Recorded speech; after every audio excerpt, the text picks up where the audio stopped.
Bonjour et merci d'être fidèle au journal Écho de Lyon Décideur. La Poste fait feu de tout bois en Auvergne-Rhône-Alpes. On en parle dans un instant avec Mylène Franceschi, la déléguée régionale arrivée à Lyon mi-2020. Mais pour commencer, quelques infos en bref avec Interflora tout d'abord, officiellement racheté par PAI Partners, la société de capital risque, avec le feu vert de l'autorité de la concurrence. Le groupe d'origine lyonnaise vend aussi, en plus des fleurs, des cadeaux personnalisés et des chocolats. 9000 fleuristes sont affiliés dans le monde qui distribuent 4 millions de bouquets ou de cadeaux par an. À noter que les propriétaires précédents, LFPI et Montefiore Investissement, restent actionnaires minoritaires. Et Dipidoo, la start-up lyonnaise, figure en bonne place dans le top 500 des champions de la croissance, publié par Les Échos. Avec un bond de 63% l'an dernier, Dipidoo, spécialiste de l'animation et de la digitalisation des points de vente via le marketing sensoriel, travaille à 30% à l'international. Il prévoit une nouvelle forte croissance cette année avec à la clé 2 nouvelles embauches. Dipidoo compte parmi ses clients Marriott, Porsche ou bien encore Jacadi, Cartier et Lacoste. Belle croissance aussi pour SFC, le groupe d'expertise comptable lyonnais. SFC a réalisé 3 acquisitions l'an dernier qui le propulsent à près de 40 millions d'euros d'activité et 400 personnes. SFC se prépare à accueillir des avocats en 2021 et vise 60 millions d'euros de chiffre d'affaires à l'horizon 2025. La nouvelle directrice générale de Lyon Parc Auto vient d'arriver.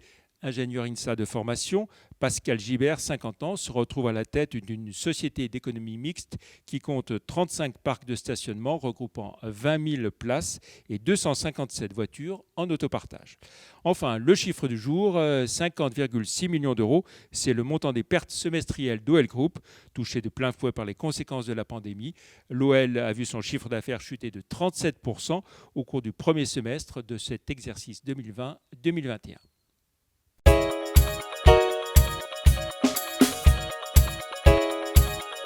Voilà, place à notre invitée Mylène Franceschi. Bonjour. Bonjour. Merci d'avoir accepté notre invitation. Déléguée régionale de la Poste en Auvergne-Rhône-Alpes. Alors, vous êtes en place depuis 9 mois à peu près, à la fin du premier confinement. Vous êtes arrivé. Comment est-ce que vous avez vécu cette année, on peut le dire, à tous égards, hors normes ? Oui, alors vous avez raison de le préciser. Je suis arrivée à la fin du premier confinement et donc avant le second confinement, dans une période difficile pour tout le monde. Donc il a fallu s'adapter. Je crois que ça a été vraiment le terme à titre professionnel, trouver ses marques pour moi et puis pour l'entreprise, s'adapter à la situation, aux attentes des clients et pour rendre le service au maximum à nos concitoyens. Voilà. Et puis alors vous avez vécu une fin d'année très chargée, hein, on l'a beaucoup entendu, avec des livraisons de colis qui sont littéralement envolées. De quel ordre et comment est-ce que vous avez fait face ? Alors oui, c'était Noël presque tous les jours en termes de volume de colis. Normalement, on a ces volumes de colis à peu près 15 jours avant Noël et jusqu'à Noël. Et là, c'était tous les jours que nous avions une augmentation comme ça des envois aussi importante. Alors c'était parfois de l'ordre de 30, mais jusqu'à 50% d'augmentation. Alors, comment on s'est organisé ? Alors, d'abord, avec les postiers qui ont été extrêmement sollicités et au rendez-vous pendant cette période-là, parce que sans eux, on ne peut rien faire. On est une entreprise de main-d'œuvre. Et aussi par rapport aux prévisions, aux investissements que nous avions réalisés, notamment en Auvergne-Rhône-Alpes, puisque on voyait bien que les volumes des colis allaient augmenter. C'est une tendance de fond.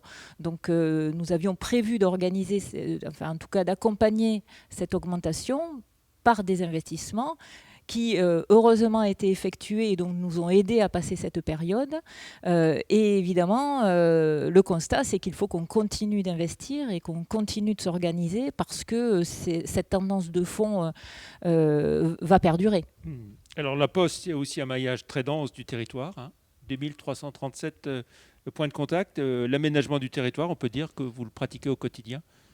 Alors oui, on est une entreprise de proximité. On est tous les jours chez les gens, alors que ce soit avec les facteurs qui passent à domicile, que ce soit dans les villes ou en ruralité avec la présence des bureaux de poste. Donc c'est notre quotidien et notre présence, elle est souhaitée. On nous l'a dit pendant la crise, on souhaite notre présence. Cette présence, il faut aussi qu'on la fasse évoluer.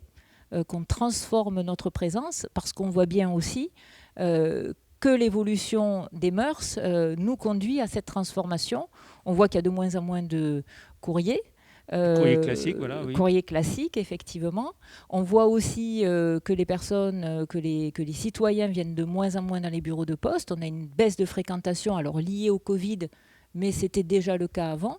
Et donc, il faut qu'on se réinvente pour être toujours utile, parce qu'il ne s'agit pas de rester pour rester. Il faut rester pour être utile et pour créer de la valeur. Et ça, c'est toute notre démarche que de se transformer pour rester dans le paysage en étant utile. Alors, La Poste, c'est quoi, 22 000 collaborateurs à peu près dans l'ensemble de cette région Auvergne-Rhône-Alpes, 8 300 facteurs, des recrutements réguliers, oui. L'insertion, l'inclusion sont aussi des sujets sur lesquels vous êtes très présents. Alors oui, merci pour ces chiffres, ils sont effectivement très significatifs. Il faut voir que nous avons 22 000 postiers, à peu près un peu plus de 22 000 postiers sur la région Auvergne-Rhône-Alpes, mais que nous soutenons plus de 52 000 emplois en région Auvergne-Rhône-Alpes, de par nos investissements, de par nos achats et de par notre masse salariale. Donc il y a les emplois directs et il y a les emplois indirects. C'est 1,5 milliard de PIB injectés dans la région. Donc on est vraiment effectivement un acteur qui compte et on continue à embaucher. L'année dernière, on a embauché plus de 500 personnes et il faut savoir que cette année, nous continuons nos recrutements et notamment les recrutements d'apprentis. On en parle. Nous en avons plus de 400 à l'heure actuelle dans l'entreprise et d'ici septembre, nous allons lancer un recrutement d'à peu près 500 nouveaux apprentis. Voilà. Et ces apprentis, c'est sur des nouveaux métiers aussi, quand vous parliez il faut se réinventer Alors, ou ça reste sur les métiers classiques Alors, c'est plutôt sur les métiers classiques. Notamment, nous allons lancer un recrutement de plus de 300 facteurs apprentis parce que c'est la porte d'entrée dans le groupe. On est un groupe qui pratique énormément l'évolution. Donc, en fait, on recrute des apprentis plutôt sur des métiers de facteurs, plutôt sur des métiers de guichetier ou de chargé de clientèle. Et du coup, ils rentrent dans l'entreprise après et progressent via la formation interne sur énormément de métiers parce que c'est une entreprise qui a énormément de métiers, mais parfois même très très peu connus. Combien de métiers en tout à la place, par exemple Je crois qu'on ne pourrait pas les citer. Parce non, mais ça part des métiers en contact avec le public que tout le monde connaît, mais c'est aussi des métiers dans la stratégie, c'est des métiers dans la santé, c'est des métiers dans la communication, par exemple, c'est des métiers dans la logistique, etc. etc. Donc, c'est plusieurs centaines de métiers différents, parfois extrêmement spécialisés. C'est des métiers dans le domaine bancaire aussi, voilà, jusqu'à actuaire. Donc, voilà. Vous êtes très impliqué sur les questions liées à la transition écologique, avec des véhicules 100% électriques et GNV aussi. Alors, nous avons... notamment ici à Lyon et Villeurbanne, en priorité. Alors, nous avons la flotte la plus importante au monde en véhicules électriques. Donc évidemment, on retrouve des véhicules électriques et GNV à Lyon, à Villeurbanne, mais aussi dans l'ensemble des métropoles et pas que, y compris en rural pour des véhicules électriques. Ça fait plus de 10 ans que nous avons investi dans l'écologie parce qu'on croit que c'est l'avenir. Et vous voyez, c'est un sujet qui n'est pas nouveau pour nous. Donc, nous sommes la première poste totalement neutre en carbone. Je crois qu'il faut la première poste au monde neutre en carbone, avec la plus grosse flotte électrique. Et on souhaite continuer parce que ce n'est qu'une étape, les véhicules électriques, ce n'est qu'une étape dans la décarbonation, notamment des métropoles. Alors, et puis vous êtes aussi très impliqué sur les questions de logistique urbaine, du dernier kilomètre avec Urbi, des véhicules à faible émission, vélo cargo, triporteurs. Oui, alors en fait, on a utilisé notre expérience puisque nous avons comme mission le service universel, les colis, le courrier. Donc des flottes décarbonées, comme on l'a dit, des flottes électriques pour ce service-là. Et nous avons étendu ce savoir-faire aux marchandises. via Urbi, donc qui est une de nos filiales. Donc l'idée, c'est que les transporteurs déchargent chez Urbi des gros poids lourds avec des marchandises diverses et variées.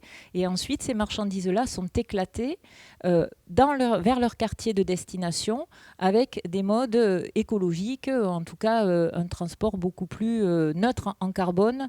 Ça n'a rien de comparable par rapport à un camion qui ferait le tour de ville pour déposer ses marchandises. Donc c'est un principe de massification et d'emport de marchandises en centre-ville qui est important parce qu'on pense que ça sera le modèle de demain. Et Urbi nous permet de tester ce modèle-là de façon très, très efficace et de rendre service aussi aux commerçants, aux artisans qui ont besoin d'avoir des espaces de stockage, mais aussi de pouvoir emporter leurs marchandises de façon décarbonée. Alors, vous participez aussi Ma Ville, Mon Shopping, soutien aux commerces locaux avec un message, l'alternative à Amazon pour la livraison, c'est la Poste, c'est ça? Alors, message que vous voulez faire alors écoutez, on a commencé à travailler bien avant la crise avec des commerçants, avec des artisans, parce qu'on voyait bien qu'ils avaient besoin d'une plateforme de vente. Et ils ont besoin d'une plateforme avec des besoins vraiment particuliers. On a voulu répondre à ces besoins. Et le principe, c'est d'offrir une plateforme qui ne fasse pas reposer que sur les commerçants et les artisans l'ensemble des frais. Donc ces frais sont pris en partie par des collectivités partenaires. Et l'idée, c'est que grâce à cela, ils ont des conditions pour vendre leurs produits qui soient acceptables pour eux. Et puis évidemment, on se charge après de faire la livraison. Mais la plateforme intègre aussi le click and collect. Donc oui, c'est une alternative à des plateformes plus internationales. Et on souhaite que ça réponde à leurs besoins. Alors, juste une précision, là où c'est important, c'est que avec cette organisation, les commissions pour les commerçants sont beaucoup plus faibles que ce qui se pratique normalement sur le marché. Donc c'est tout l'intérêt, c'est d'avoir une plateforme qui et la totalité des services jusqu'à la livraison, jusqu'à une livraison rapide, mais avec des conditions de commission qui soient acceptables. Un mot aussi sur une participation que vous avez dans une start-up dans le secteur de la santé, Nouvelle e-santé. Oui, Novéal Santé. Alors, pourquoi? Parce que c'est ça la question. Pourquoi? Parce qu'en fait, nos facteurs ont un lien, un rôle social, on le voit, et on pense que demain, cette présence qu'il y a au domicile des personnes va aider au maintien à domicile des personnes âgées, parce qu'on pense que c'est un enjeu de société. Donc on travaille beaucoup sur ces sujets-là, et l'achat de cette start-up vise à réfléchir à un modèle qui permettrait d'aider la Poste à rentrer sur ce créneau, de permettre, via notre présence, via les outils de demain, les outils d'accompagnement de demain, pour maintenir les personnes âgées à domicile. Très bien. Merci beaucoup, Mylène Franceschki, d'avoir été notre invitée. Très bonne fin de semaine. On se retrouve la semaine prochaine pour un autre Journal Éco. Merci, au revoir.